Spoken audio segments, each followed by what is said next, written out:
He came back, but he's willing to share, not on a phone.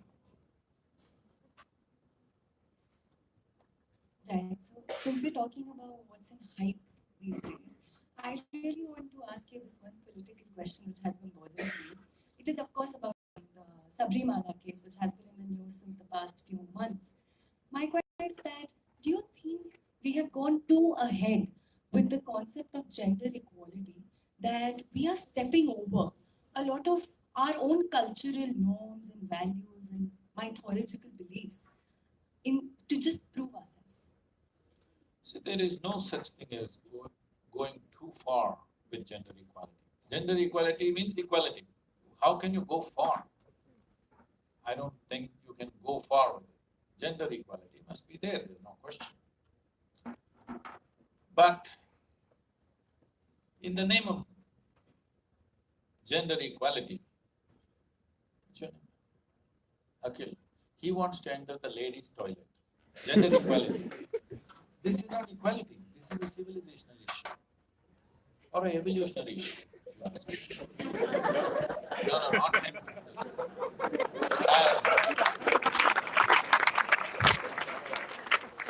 I always pick on the people who are sitting in the front row. That's why they left this row vacant. Not you. So, let me explain this Ayyappa Swami thing. See, the way the Indian temples are made, the question of gender discrimination doesn't even arise because there are more temples for goddesses than gods in the country. Every village has a goddess temple. Every village doesn't have a god temple. So should we count how many goddess temples we have and establish the same number of god temples? That's goddamn nonsense, all right? And there is no question of women entering or not entering, it is there. Now they're talking about they're making it out like they're not being allowed because of the menstrual cycles that a woman has, a biological process out of which all of us are born, all right? So, this is not the case because there are temples established for that purpose. In the sense, there are temples where the menstrual cycle of the Devi is worshipped. There are temples like this. So this doesn't even exist in this culture. First of all, they are describing a temple as a place of prayer. Temple is not a place of prayer. Nobody told you you should go and pray and appeal to the god and do something. Nobody is leading a prayer there like it is done in other religious institutions. Here, you're only supposed to have darshan. That means you're supposed to just go and see, simply see. But this one deity, Ayyappa Swami, because they treat as individual people by themselves. So he's a Akala Brahmachari, he's a monk. So he said, this is my abode. A small little place is his bedroom, all right? He says, women don't come.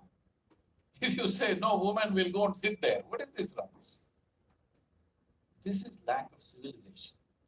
Unfortunately, where courts should not enter, have entered, this is all manipulation of certain things. Political causes are being fulfilled through these kind of things. I will take this further. Right now, if you do not know this, most young people do not know this probably, you cannot keep a Hindu temple in this country. If it is large enough, the government will take over. Over 125,000 temples in Tamil Nadu are under government control.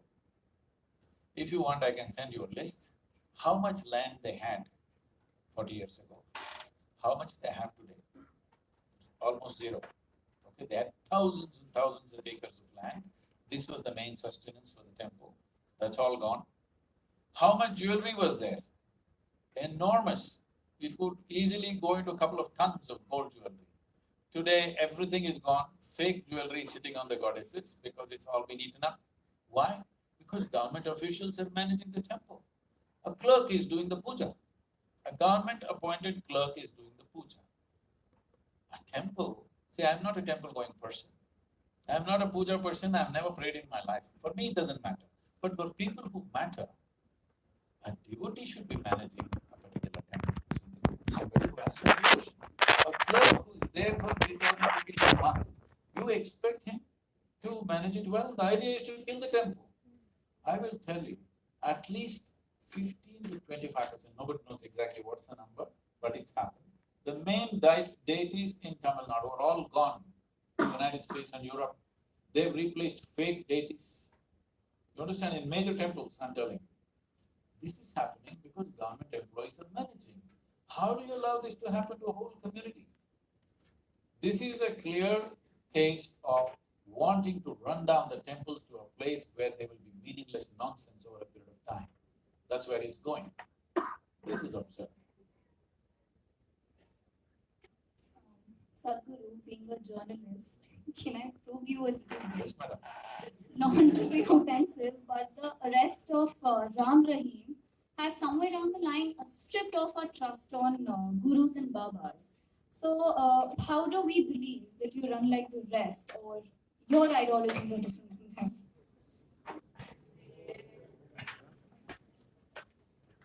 Because you brought up the motorcycles, I ride, he only puts it to show, I heard. Anyway, I want you to understand. So some journalists ask me the same question sometimes. I was telling them, I had never heard of this guy. Anyway, this is Amar Akbar Antony kind of cinema kind of stuff. Ram Rahim, what? Only those two names? Ram Rahim, Robert, is it?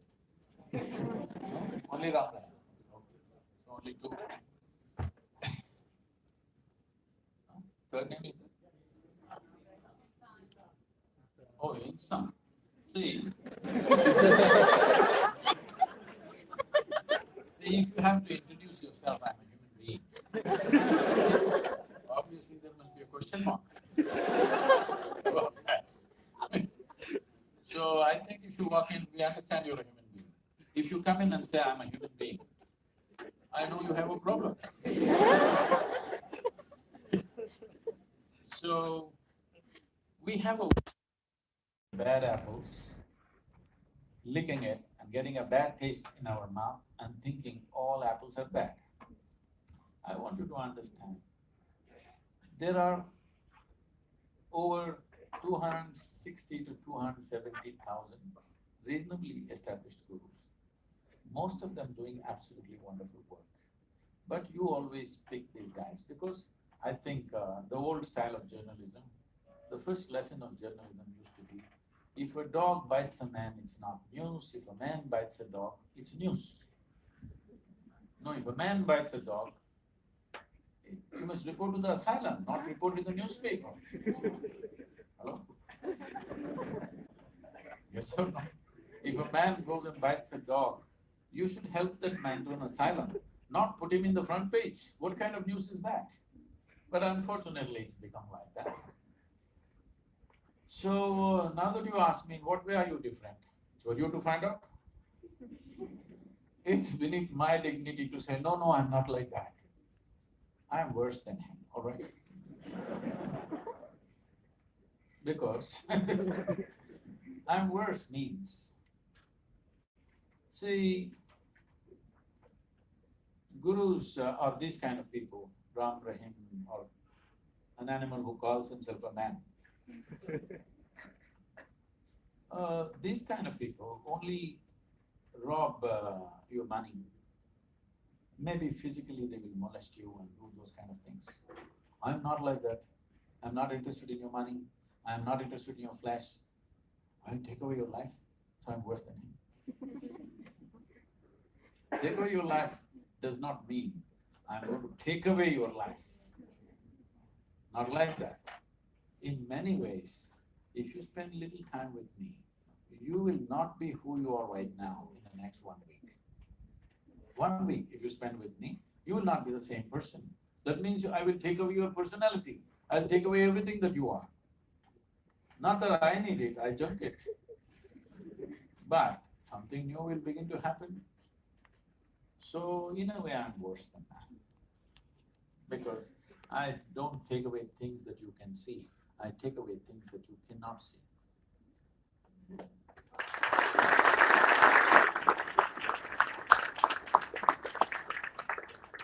This is one from the college. I've changed the question a little bit. So I'm a big fan of Elon Musk, and he's on interplanetary travel, and that's what's on the card. You also going to Mars? No, not yet. I don't have so much money. But so he's talking about evolution of human beings. He wants to be buried on Mars, right? I think the last time we evolved was more than 15,000 years ago, and we may be due for an update. Where do you think the human race is going to go in the next 100 or maybe even 500 years, and how do you think we're going to upgrade? How are we going to evolve? I don't want to comment on Elon Musk. Well, he's made a nice car. The first one that he made on the Lotus platform. Yeah. So that was faster than a Ferrari. I drove that one. So I have no complaints about him. But he must restrict himself to cars, maybe airplanes, maybe even a rocket. But he shouldn't talk about human mechanism. It's a different matter. See, there's substantial evidence, neurological evidence. This question has been on for a long time. Can we evolve to another place? A whole lot of people asking. Can we make a bigger brain so that we could act better, we could be more intelligent, we could do many more things? So neurologically, certain neurological scientists have explained this. See, if you want to increase the capacity of this brain, one thing is you must pack more neurons. This is how a lot of children are born with excess neurons. Those are the children who are hyper, very brilliant, but hyper and unstable. Well, the moment today doctors see them, they pounce on them, and because medical industry is a big industry, they're always looking for a victim.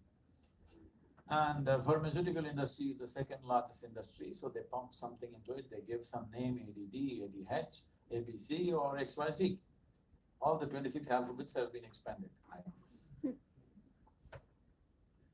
But when a child is like this is not abnormal, this is normal. A whole lot of children are born like this, that there is excess neurons in the brain. If you just put the child to a lot of physical activity, sleep and physical activity, proper physical activity, you will see by the time he's 6 or 8 years of age, he will adjust himself. The body does its own thing to make sure it kills the excess neurons and manages itself. But before that, if you put them on sedatives and that kind of stuff, for a lifetime, they may become dependent on the medication. Having said that, another way to enhance your brain capacity is to increase the size of the neuron. If you increase the size of the neuron, the capacity of the brain could expand big time. But right now, as you sit here in a restful condition, more than 20% of your energy is being consumed by your brain. Your brain is only this much, hardly 2 pounds. This much body consumes only 80%. This consumes 20% sitting here. If you increase the size of the neuron, the kind of energy that it will demand, the body cannot sustain. So this is what the neurological assessment is. But Adi Yogi, over 15,000 years ago, said something very unique. People ask the same question. He spoke about evolution. Well, only 152 years ago, Charles Darwin propounded the theory of evolution. Adi Yogi spoke about it over 15,000 years ago. He said, the first form of life on this planet. You heard of the 9 Taras? What are they? Can you tell me somebody? I don't refer to the Google. Matsya Avtara, yes? Kurma Varaha. Matsya Kurma Varaha. Matsya, Kurma, Varaha, Nrsimha. Narasimha, Vamana, Parashurama, Rama, Krishna, Buddha, and the next one is about to come. That's what they say. See, don't look at it like individual people as it is being simplistically explained. What they are saying is, first thing was waterborne life, fish or waterborne life. Next thing is amphibious. Then they're skipping all the small creatures and coming to mammals. When they come to the mammals, they're saying the first animal is a wild boar.